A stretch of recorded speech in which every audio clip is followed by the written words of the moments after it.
It's funny how people show their true colors when they no longer need you. For 34 years, I've been the best father I could be to my only son, Ryan. I paid for his college, bought him his first car, gave him the down payment for his house, even helped with his mortgage while he got his business off the ground.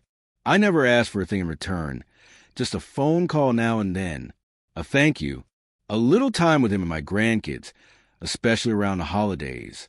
But this past Christmas, he told me not to come. It started like this. Early December, I gave Ryan a call to talk about Christmas plans. I was excited, had gift for the grandkids, a bottle of wine for him and his wife, Claire. I imagined laughter, stories by the fireplace, the smell of roasted turkey filling their home. But Ryan, he sounded different, cold, distant. He said, "Hey, Dad, so, this year we're keeping Christmas small. Just me, Claire, the kids, and Claire's parents." I paused. "So you don't want me to come?" There was a long silence. Then he said it. "We weren't really expecting you this year."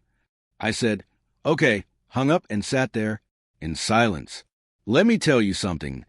There's a kind of pain that hits different when it comes from your own child. I've been alone since my wife passed 12 years ago. All I wanted was one dinner, one Christmas. Instead, I got shut out like some stranger. And that's when the bitterness set in. Not because he didn't want me there, but because I've been paying his mortgage for the past 3 years. $1,500 a month. Every month. Quietly. Without complaint. I did it because he said he was struggling. Because I loved him. Because I believed that's what a father does. But now I was just an afterthought. He said he didn't expect me for Christmas? Well, I had a gift he wasn't expecting either. I walked into my home office, opened the filing cabinet, and pulled out the mortgage folder. I still had co-signer privileges on the account. After all, I was the one who helped him get approved in the first place. I opened my laptop, logged into the bank portal, and did something I should have done a long time ago. I canceled the payment. Then I called the bank and told them to remove me from everything. I was done. Christmas Day came. I sat alone, watched the snow fall outside. No calls, no texts, not even a Merry Christmas, Dad. But I didn't cry. I didn't sulk.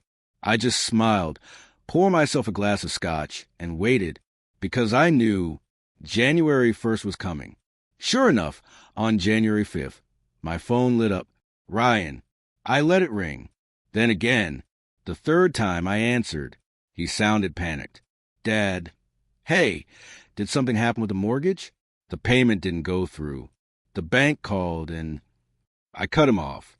Oh, that's strange. But then again, you said you weren't expecting me for Christmas. So I figured you weren't expecting my money either. Silence. Dead silence. Then he stammered. Dad, come on. It wasn't like that. The house was full. Claire's parents were staying, and I laughed. Ryan, I wasn't asking for a bed. I just want a place at the table. More silence. Then he said what I'd been waiting to hear. So what now? I told him calmly. Now, you pay your own bills. And maybe next year, you'll think twice before cutting out the man who gave you everything. A week later, Claire called me, trying to smooth things over. She said they missed me, that they felt terrible, that they just wanted a quiet holiday. I told her, I don't need an invitation. I need respect. I don't want to be part of your Christmas list.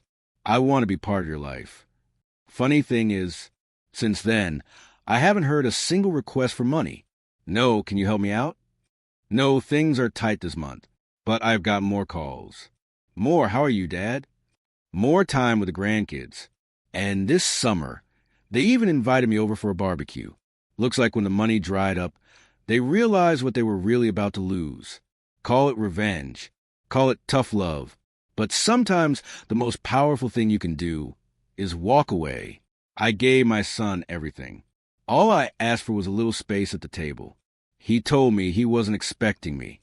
So I gave him a gift he'll never forget. A canceled mortgage and a lesson in gratitude.